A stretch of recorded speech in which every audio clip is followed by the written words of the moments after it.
Hi, സുഖല്ലേ? ഇതെന്താണെന്നറിയോ? ഇതുണ്ട് ഈ കാരമലൈസ് ചെയ്യുന്ന സാധനം എന്താണെന്നല്ലേ? മത്തമണി മധുരം. നല്ല ടേസ്റ്റിയാണ്. ഇതിങ്ങനെ ചെയ്തുകൊണ്ട് ഒരു നല്ല സ്മോക്കി ടേസ്റ്റും കൂടെ കിട്ടും. പോഷകങ്ങളുടെ കലവറ. ഉപവാസത്തിനാണെങ്കിലും വെയിറ്റ് ലോസിനും ഒക്കെ ബെസ്റ്റ്. നോക്കിയാലോ?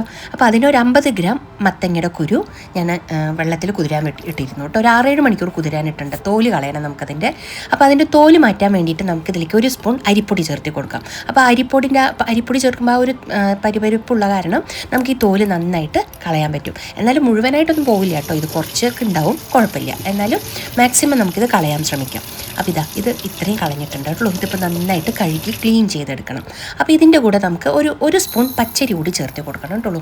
അപ്പോൾ നോർത്ത് ഇന്ത്യയിൽ ഇതെല്ലാവരും ഉപയോഗിക്കുന്ന ഒരു പായസം എന്ന് പറയാൻ വേണമെങ്കിൽ ഒരു മധുരമാണ്. ഇതിൽ ചാർ മഗസ് എന്ന് പറയും. ചാർ മഗസ് അല്ലെങ്കിൽ ചാർ മഗജ്, muskmelon, watermelon, cucumber, മത്തങ്ങ, ഇതിൻ്റെ എല്ലാ സീഡും 4 സീഡും കൂടി ചേർത്തിട്ടുള്ളതാണ് ചാർ മഗസ്. അപ്പോൾ ഇപ്പം നമ്മൾ ചേർത്തിരിക്കുന്നത് വെറും പംകിൻ സീഡ് മാത്രമാണ് കേട്ടോ. അപ്പം ഞാനിട്ട പേരാണ് കേട്ടോ മത്തമണി മധുരം എന്ന്. ഇതിന് എന്ത് പേരായിട്ടെന്ന് നിങ്ങൾ പറയൂ. മഗജ് കീർ എന്ന് പറയും ഇതിന്. പൂസനിക്ക വേദയുടെ പായസം എന്ന് പറയും ചിലവർ. ഗുമടി വിത്തിൻ്റെ പായസം എന്ന് പറയും. അങ്ങനെ പല പേരുണ്ട്. അപ്പം ഞാൻ നമ്മുടെ മലയാളത്തിൽ അതിന് മത്തങ്ങയുടെ കുരുവല്ലേ, അപ്പം മത്തമണിന്ന് പേരിട്ടതാണ് കേട്ടോ. അപ്പം നമ്മൾ അതിനെ അരിയും ആ വാട്ടർമെലിൻ്റെ സീഡ്സും കൂടിയിട്ട് നന്നായിട്ട് അരച്ചെടുത്തു. ഇതിപ്പോൾ ഒരു 3/4 ലിറ്റർ പാലുണ്ടാവും കേട്ടോ. ഞാനൊരു 50 ഗ്രാമാണ് എടുത്തത്. അപ്പോൾ നിങ്ങളുടെ അളവിനനുസരിച്ച് ഇതൊക്കെ മാറ്റി കൂട്ടിയും കുറച്ചും എടുത്തോളൂ. അപ്പോൾ ആ 2 ഗ്ലാസ് പാല് ഞാൻ ഇതുപോലെ നന്നായിട്ടൊന്ന് തിളപ്പിക്കാൻ വെച്ചു. അത് ഓൾറെഡി തിളച്ച പാലാണ്, അതുകൊണ്ടാണ് ഞാൻ ഇപ്പം തന്നെ ഇതിലേക്ക് ചേർത്തി കൊടുത്തത്. നിങ്ങൾക്ക് തിളക്കാത്ത പാലാണെങ്കിൽ ആദ്യം പാല് തിളപ്പിച്ച ശേഷം നമ്മൾ ഈ അരച്ച് വെച്ചിരിക്കുന്ന അരിയും വാട്ടർമെലൻ്റെ സീഡും കൂടി അരച്ചത് അതിലേക്ക് ചേർത്തി കൊടുത്തോളൂ. മിക്സിയുടെ ജാറ് ഒന്ന് കലക്കിയിട്ട് ഞാൻ ആ വെള്ളം കൂടി ഇതിലേക്ക് ഒഴിച്ചു കൊടുത്തിട്ടുണ്ട് കേട്ടോ. അപ്പോൾ ഇതൊന്ന് ഒരു 10 മിനിറ്റ് പോലും വേണ്ട കേട്ടോ ഈ പായസം റെഡിയാക്കി എടുക്കാൻ. പായസം എന്ന് പറയുമ്പോൾ ഒരു സ്വീറ്റ്, നല്ല ഹെൽത്തി ആയിട്ടുള്ളൊരു സ്വീറ്റ്. ഉപവാസത്തിനൊക്കെ ആണെങ്കിൽ ഇത് ബെസ്റ്റാണ്. കുറച്ച് കഴിച്ചാൽ മതി, വയറ് ഫുള്ളാവും, നമുക്ക് നല്ല എനർജിയും കിട്ടും. അപ്പോൾ ആരോഗ്യത്തിന് എന്ന് പറഞ്ഞിട്ട് പഞ്ചസാര ഇടണമല്ലോ എന്ന് വിചാരിക്കേണ്ട. പഞ്ചസാര ഇടുമ്പോൾ നല്ല ടേസ്റ്റാണ്. അപ്പോൾ നിങ്ങൾക്ക് ഇതിൻ്റെ സ്ഥലത്ത് ശർക്കരയോ തേനോ അല്ലെങ്കിൽ ഈന്തപ്പഴമോ എന്ത് വേണമെങ്കിലും ചേർത്താട്ടുള്ളൂ. ഞാൻ പഞ്ചസാര ചേർത്തിയതാണ്. നമുക്ക് പഞ്ചസാരയുടെ മധുരം ഇഷ്ടമായതുകൊണ്ട്. അപ്പോൾ ഇതിലേക്ക് ഏലക്കായ അല്ല ഞാൻ ഇടണത്. നമ്മൾ ഇട്ടിരിക്കുന്നത് ജാതിക്കയാണ് കേട്ടോ. അപ്പോൾ അതിന് ഇതുപോലെ ജാതിക്കയുടെ പൊടി ഇതുപോലെ ഒന്ന് ചീവിയിട്ട് നമുക്ക് ഈ പായസത്തേക്ക് ചേർത്ത് കൊടുക്കാം. വളരെ കുറച്ച് സാധനം മതിയല്ലോ. നെയ്യൊക്കെ വളരെ കുറച്ചുണ്ട്, നെയ്യൊന്നും ഇട്ടില്ലെങ്കിലും കുഴപ്പമില്ല. അപ്പോൾ ഇതുപോലെ ജാതിക്കയുടെ പൊടി കൂടി ഞാൻ ഇതിലേക്ക് ചേർത്തി കൊടുത്തിട്ടുണ്ട്. ഇതൊരു 5-10 മിനിറ്റ് പോലും എടുത്തില്ല കേട്ടോ. അത് നന്നായി വെന്ത് കുറുകി വന്നിട്ടുണ്ട്. ഇതുണ്ടോ, നല്ല ക്രീമി ടെക്സ്ചറാണ് ഇതിനെ പായസമെന്നോ പുഡിങ്ങെന്നോ എന്ത് വേണമെങ്കിലും വിളിക്കാം.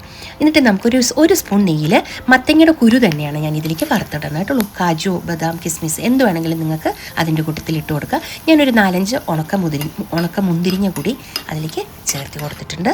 ഇനി ഇത് നന്നായിട്ടൊന്ന് ഇളക്കണം. ഞാൻ അതിലേക്ക് ആ നെയ്യ് ഒഴിക്കണില്ല കേട്ടോ.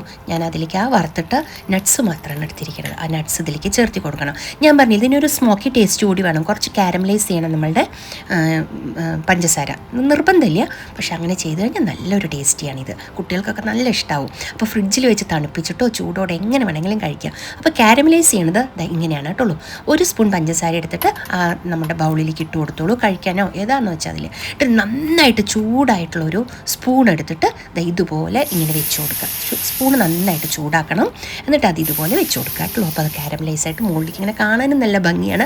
ആ മണവും നല്ല രസമാണ്. നമുക്ക് ആ ജാതിക്കയുടെ മണവും ഈ സ്മോക്കി സ്മെല്ലും കൂടി സൂപ്പറാണ്. പിന്നെ ഈ വറുത്തിട്ട നമ്മുടെ നട്ട്സും അതിലേക്ക് ഇട്ട് മിക്സ് ചെയ്തോളൂ. ഞാനിപ്പോൾ ഭംഗിക്ക് വേണ്ടി വീഡിയോ എടുക്കാൻ വേണ്ടിയിട്ട് ഇതുപോലെ ഡെക്കറേഷനൊക്കെ ചെയ്തതാണ് കേട്ടോ.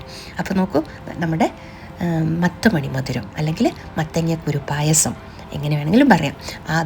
നമ്മളതിൽ റെഡി ആയിട്ടുണ്ട് കേട്ടോ. അപ്പോൾ മത്തങ്ങയുടെ കുരുവിൻ്റെയൊക്കെ ഒരുപാട് ഗുണങ്ങളൊക്കെ നിങ്ങൾക്ക് എല്ലാവർക്കും അറിയാം. അപ്പോൾ കമൻറ്റ് ചെയ്യൂ, ലൈക്ക് ചെയ്യണം, ഷെയർ ചെയ്യണം, സബ്സ്ക്രൈബ് ചെയ്യണം, ഹൈപ്പ് ചെയ്യണം കേട്ടോ. ഇതുണ്ടോ, ഇതിന് ഈ ഒരു ക്രീമി ഒരു ടെക്സ്ചറാണ് ഉണ്ടാവുക. പായസം പോലെ എല്ലാം ഉണ്ടാവുക കേട്ടോ. തിരട്ടിപ്പാലൊക്കെ പോലെ ഉണ്ടാവുക ഇത്.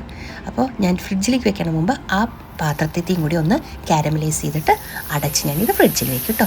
അപ്പോൾ ഫ്രിഡ്ജിൽ നമുക്ക് ആവശ്യത്തിന് ചെറിയ ഓരോ പാത്രത്തിലെടുത്തിട്ട് കഴിക്കാം. കുറച്ച് കഴിച്ചാൽ മതി, വയറ് നിറയും.